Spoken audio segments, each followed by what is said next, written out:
my OBS started freaking out, and I didn't want to like accidentally have the game flashing at people.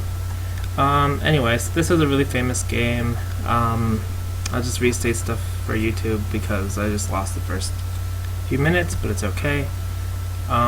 This game is a really famous game, and I think a lot of other commentaries have been done on it, but whenever people ask me how to use thickness or influence, I always think of this game.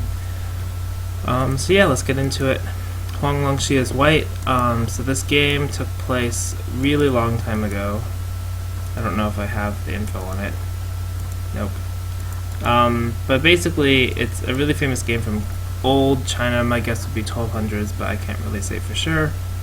Huang Longxi is a very strong player, not too known in the West, because most of the West's Go information actually came from Japan until the last few years when Korea started producing more information. But we still even see, even in old China, so in old classical Chinese games, they always start with this cross fuseki unless it's a handicap game. It's very rare to see other positions unless there's a handicap. And white approaches, we see even then that this low approach is the most common. Their openings are very different though. There is some reasoning behind them, but I won't go too much into it now since that's not the focus of this discussion. Anyway, so black approaches, and white plays this kind of splitting move. This was fairly common in old Chinese games. Part of the reason for this is that old Chinese games had what's called a group tax, so you would lose points for every group you made. So one strategy was to try to cut your opponent's groups. It's still a good idea to cut your opponent's groups even without the group tax. So then we see black plays a similar move. White jumps, and there's a reason this game is something I'm talking about influence. So this jump is fairly unusual. Probably these days we'd see an extension or a counter pincer. But white has a plan. He wants to build some influence in the center, and he's going to use that. Black plays a large knight's move. This kind of extension was really the only extension you saw back then. There were, I don't know any cases, but I imagine there were probably some cases where other corner extensions were made. But I think this was by far the most common corner extension. And we kind of get an interesting shape with these two jumps in this stone. I don't think you'd ever be able to replicate this game, or this opening even, these days, because your opponents won't play this way, but the principles and ideas, once we get to them, will be applicable. So white presses here, and white's strategy is after black blocks to push, and you can see white is starting to build a very loose wall.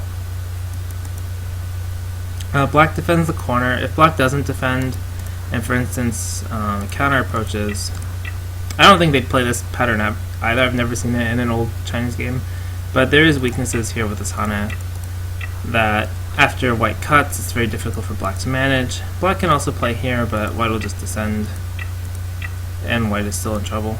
White could probably push first too. So that's why we see black play this descent to secure the corner and fix this weakness. And then white plays a very interesting capping move. We can see that white's whole plan so far is just to build a kind of giant wall along the right hand side. Or at least white is very focused on building influence in the center. There's not really much else that white is kind of committing to. So it's pretty nice. It's pretty interesting. Normally, we wouldn't see this kind of strategy. Today, and even by games of that time, this kind of play is fairly unusual. Black makes a base. This is pretty common. Black could go in the corner. I'm kind of using modern joseki to illustrate a point, but if black goes in the corner, then I guess here. White can gain some good points in the center, and you never know how big this will develop. It's pretty big. So black plays a extension, and this extension is also aiming at this, this stone here. There's links underneath, there's a Hana here. It exploits a weakness, or aims at a weakness, but white is still intent on building this wall, forcing here. Black doesn't want to just back off, otherwise white can complete the huge wall, and this group is not completely solid yet. So black resists trying to get into the center. This also opens up moves like the attachment up here. White is going to fight, right? Black didn't defend the stone, so white's going to try to cut it off. And the best way to use your influence or thickness is to try to attack stones. So by splitting these two groups, or these two groups of stones, white can effectively use the bottom kind of loose influence that he has to attack both. Black makes shape. After this exchange, black can connect up over here. I think it's pretty obvious, right? Black can play here to link up, in case it wasn't obvious, but just in case. Yep. So black Hanes, this is the shape point. These 4 stones are pretty short on liberties. Part of that is because white has an empty triangle, and so this becomes a critical point. White has to cut. If white doesn't cut and say backs off, then black's going to get good shape in the center. All the thinness that white has down here is exposed, and black still has this descent in combination with the 3-3 point in the corner, so it's a very good result for black if white doesn't cut to fight. And again, fighting is important. Fighting is how you use your influence in your surrounding stones. Of course, you need very good reading to use your fighting to fight, but you can also just even consider in the first place, you have to consider, do I have strength? Do I have friendly stones that can help me? Black extends, otherwise white captures that stone. Black can Atari first, but it doesn't really change anything. White pushes, and black Hanes. I think it's more typical to see this extension. Even if white protects this cut, black can connect under, and if white gets aggressive, there's still a lot of weaknesses here with this attachment or this move. Not to mention the corner, you also have this kind of thing. If white descends, then black can kill the group. So maybe this Hane is a little bit too aggressive. It feels a little bit like an overplay to me. I couldn't say for sure. I'm not that at their strength, but it feels like an overplay. White cuts. This is the natural move. In order to keep these stones short on liberties, almost dead, it opens up a lot of options for white. So cutting is a natural move. This empty triangle is actually a very good move. There's no real other way to save these stones without damaging the surrounding positions. And by surrounding positions, I mean the other 2 black groups. You could consider if you Atari and extend, then black still has to come back here or here. But now the stone here can be caught in a ladder, and and white is stronger. The M12, N12 stones are stronger, so I could also consider playing a move like this to capture these stones. Although it's still a little iffy, but that would be the idea. So that's why black just plays the empty triangle to get out. White extends anyway, right? White has to strengthen this area, and black Ataris gets these free forcing moves before coming back to defend and capturing the R9 stone. This feels almost like a good success for black. Black got a lot of points on the side, but white also got a lot of influence in the center and points at the top if white spends a move to capture these stones. However, white's initial plan wasn't to take the top, and the top still has a lot of weaknesses like this attachment and this 3-3 point, the clamp here. These stones still have a lot of aji, so white can't be satisfied just by taking the top. And that's why we see this peep to fix the shape before this turn. And so white is still trying to build center influence and utilize these stones on the right. Black jumps. This is natural. And white plays a very nice knight's move. If black doesn't jump, then white can play a nice move here to seal off the side. But in this case, this nice move also seals off this black group from the rest of the board. So you have to weigh how much is white's influence worth against these points that black got. When you're completely sealed, your stones no longer have an impact on the rest of the game, which is a really big benefit for white. On the other hand, white has no points yet but white has a lot of development potential, right? White seems to have a lot of control over the rest of the board, where black can try to negate the influence. He has a very nicely placed stone at J3, but he doesn't have room to make a lot of points. He can only really develop from the upper left, and that's still kind of limited by the influence. We see black come back to exploit the Aji. White went down, so black is going up. That's the natural flow, right? Since white tried to take influence on the bottom side, it makes sense for black to take advantage of the weaknesses left up here. White descends is too good for black if white just backs off somehow. There's not a really good way to fix the shape, right? If you play this move, you're in really bad shape. There's this Hana here, and if you play another move, then this is Atari. So white has to split black. Black plays a very nice cut to exploit the shortage of liberties here and the thinness in white's shape. White extends. White can't really pick a fight. If white cuts, then this cut is threatening both the stone here and the cut here, and there's not really a good way. Black can just extend, but eventually white runs out of options to save those stones, right? If white goes here, then black cuts, and white only has 2 liberties left, and all the black groups have more than 2 liberties. So that's why we see white just extend, giving up the corner. So far white has basically given up the right side and is about to give up the corner for this big amount of center control, the center wall. White just sacrifices the corner. This nice move is very nice because it aims at some Aji like this Hane or the slide later. But so now we see white has completed this very kind of loose but very strong center wall. It's strong because white has an eye here, and these 3 stones are basically dead. So white has a very strong wall. Black has corner points. I think he has a defend. Yeah. So black defends a corner. Black has corner points and side points, but white just has a wall. So the game, and this is why it comes to mind every time someone tells me, "Oh, how do you use?" or asks me, "How do you use influence?" I think of, "Oh, just look at this game where white commits completely to influence and black takes points." And again, it's a really famous game. It's nothing special, or I guess it is special because it's a famous game. But it's still good to go over. So you could probably guess black's next move. Black, the most open side is on the left, but black has a weak stone on the bottom. Those are really the only 2 choices. It's white's turn. White has to harass the bottom stone. If white, for example, takes a big point, if black gets a settle down here, it's very difficult to use the center influence. Maybe black even jumps, right? It's very difficult to gain enough benefit from the influence to compensate for the big corner and this corner / slide that white gave up. You could feel like most of the influence is going to waste.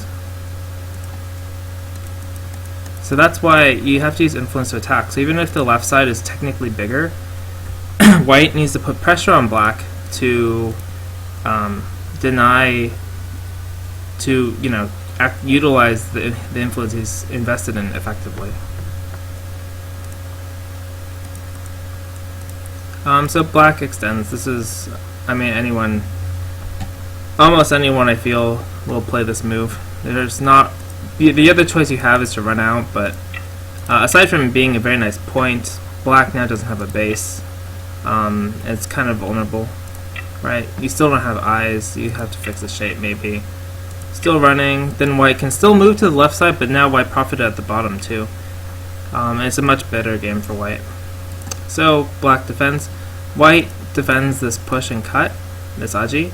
It also starts to activate these stones that white sacrificed or kind of threw as forcing moves against black. Black takes the top side. This is a little strange to me. It makes sense. The top is very big. If white gets an approach move at f17, it utilizes this influence very well, but personally, well, I wouldn't play a19. But personally, I thought that maybe black would take the left-hand side because the left half of the board, if you look at it after, aside from being a very strange enclosure, it's almost symmetric. So now when white takes the left-hand side, if white takes the left-hand side, it's like getting the center point of a symmetric position, which is pretty nice. But again, maybe it's not enough. And still, white has a lot of influence, so white wants to use it. And you don't have to play the big points immediately. To use your influence, you can just attack right away. Otherwise, you might miss opportunities, and the most important thing is to capitalize on the opportunities you presented. So even though black has a 2-space extension, this is fairly weak. And we can notice that white's playing this really aggressive attachment instead of, say, a looser cap. This cap would be a more not necessarily difficult move for black to answer, but it does give black more options, like this attachment, or even running through later this kind of tesuji for escaping. So white plays a really forceful J4 move. The other idea behind this is white is trying to also get sent. White wants to enclose the center, block black off, but white still needs to get sente to move to the left-hand side. Otherwise, the influence becomes less effective. So this kind of attachment is a very forceful way of playing. Black hanas. This, not a lot of other moves.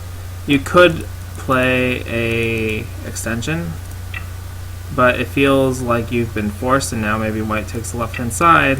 But it's a lot more difficult for you to get into the center, right? Oops. Right, well, it's kind of blocked off.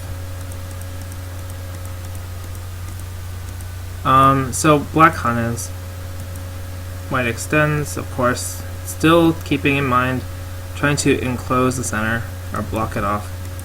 Black fixes the shape, and black needs to make life, right? If black doesn't play here, there's some really dangerous moves that white can play against this shape. If I recall correctly, things like J2 and L2 threaten the eye space that black has. So those are points that black has to keep in mind, and that's why white, he plays this attachment. Now, the important thing is keeping in mind with what we said before, white has built a lot of influence, but not a lot of points, maybe a little bit here, but it's still open. When you are trying to attack or play aggressively, one of the most important things you want to do is not help your opponent. You want to make your opponent, if they're going to play a defensive move, you want it to be a purely defensive move, not a move that reacts to what you're doing. So if you have that in mind, white's next move makes a lot of sense. White's just going to extend. A lot of weaker players will hane instead. For instance, maybe at P2, but after black backs off, white has to spend a move to protect the cutting point at P3. The backing off move is a move black wanted to play anyway. It helps him defend his shape, and then he might move to the left-hand side, and now white's down a move. If you hane on the inside, even though you can take the stone, this gives black this forcing move,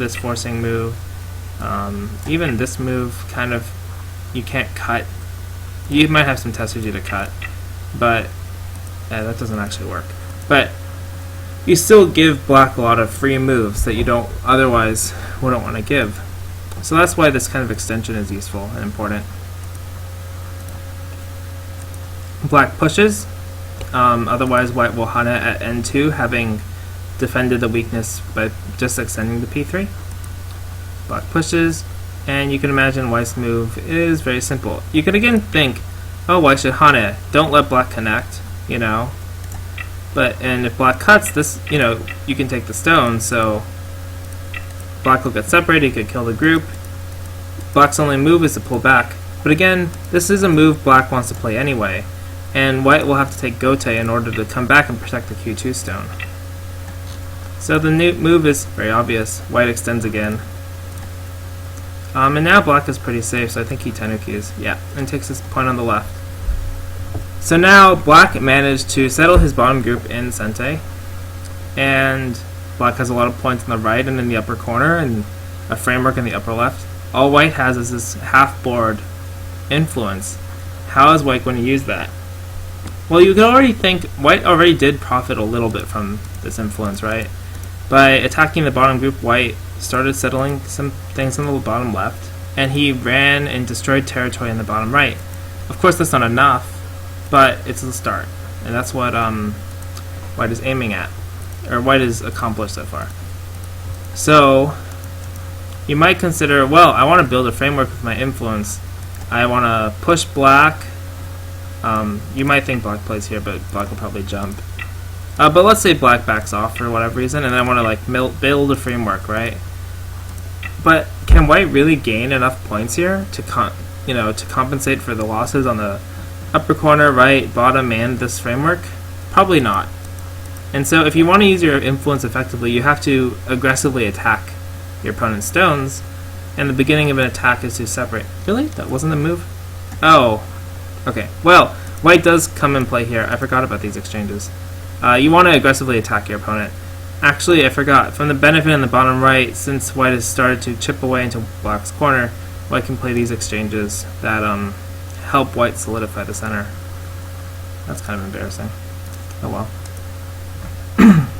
So black cuts, white defends the stone, and now black has to capture these, otherwise black is in danger.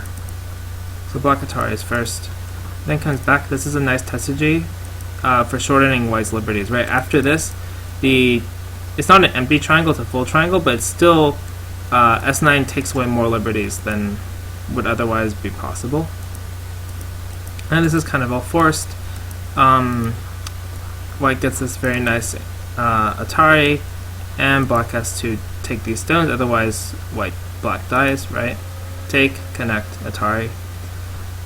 And we can see from these exchanges, they're Sente exchanges, white gained a lot of points. The fact that black has to capture these stones means that black is filling in his own territory anyway. These are very good sacrifices. Also, white got to fortify an eye here and get these stones for free to solidify the position. So these are really good exchanges for white. And then after this, I believe, yeah, white does come back. To use his thickness, he needs to attack and separate black's position. So by separating this stone, this gives white another opportunity to use his influence. Black's next move is obvious. It's a 2-space extension. Black wants to settle himself. And here, the next move is kind of difficult. White, in order to use the influence, can't spend time defending c12. White has to keep the pressure on black. So you might think, okay, I want to take away the base from black's group. But this move isn't so dangerous. Black just jumps. Now c12 is almost under attack. White needs to play something a bit stronger or more forceful, something that black can't play elsewhere. White could have t12. t12 when? If black doesn't answer this, white can t12. If black plays here, white will Atari, connect t12. And the black stones are on Atari, so they're dead. Is that what you meant? I know there's going to be a little bit of Twitch lag, so I can't reply right away. But if you could tell me at what point further back, even further back.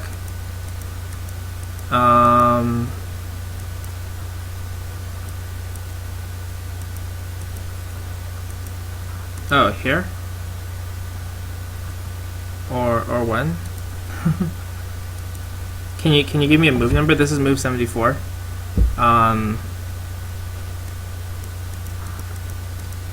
White could t12.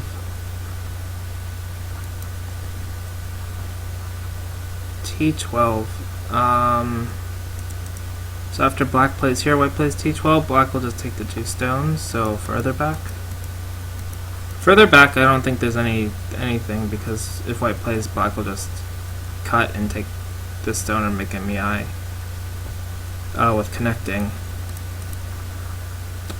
One move back from n6. So instead of n6, do you think if white plays t12 now, black will take these stones, right? This is Atari.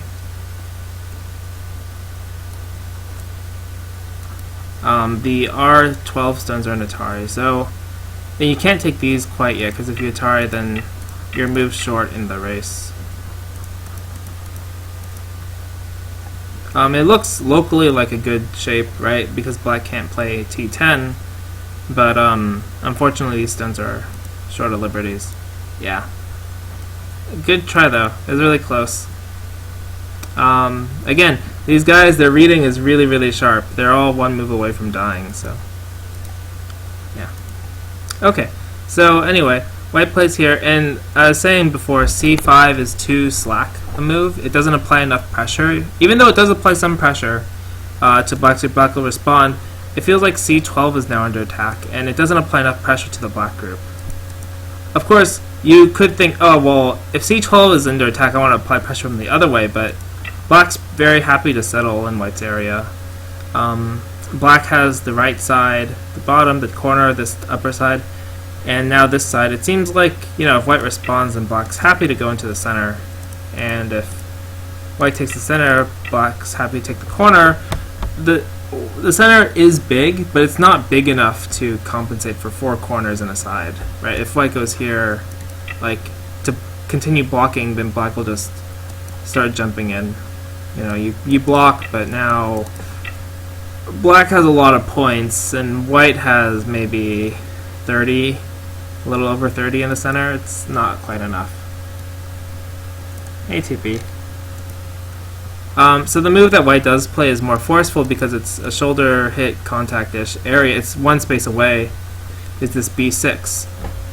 And we can see, okay, now if black plays up, then when white pushes, this undermines the group, and black is nowhere near as solid as before. Right? Even after this, white will live here. If they're cutting points, you know, white somehow gets out. Right? This isn't a likely sequence, but you know, if white somehow gets out and cuts, then white profits. You know, this can still upon their attack. Even if white just is happy settling and living here, white gains a bigger profit on the bottom left. Black doesn't gain any points here. And this move also has more aji with the c12 stone, right? If you can imagine, in the race to live up here, white gets this move, right? Then white starts getting this attachment, and there's some interesting stuff that can happen. Maybe not there. But there is some interesting stuff, right? This threatens a ko. This threatens a ko underneath. There's a lot of stuff. Or just aji in general. It's hard to talk about it generally without giving a fixed example or specific moves, but that's just generally how the idea behind it. So black blocks. This is pretty much the only move. Yeah, you could push, but white's happy to solidify the corner, and you're still undermined. So black blocks. White's next move is a really good Tesuji to know. It's a sacrifice play. This move here. The idea is that white's going to sacrifice this stone to further build influence in the center. It's a pretty one-way street. Black has to come back to take, and white solidifies the center. So by attacking this really severely, and black is still, black's alive but not quite super alive, still can be harassed quite a bit. White is pretty happy with this. White, with this exchange, the corner is not completely solid, but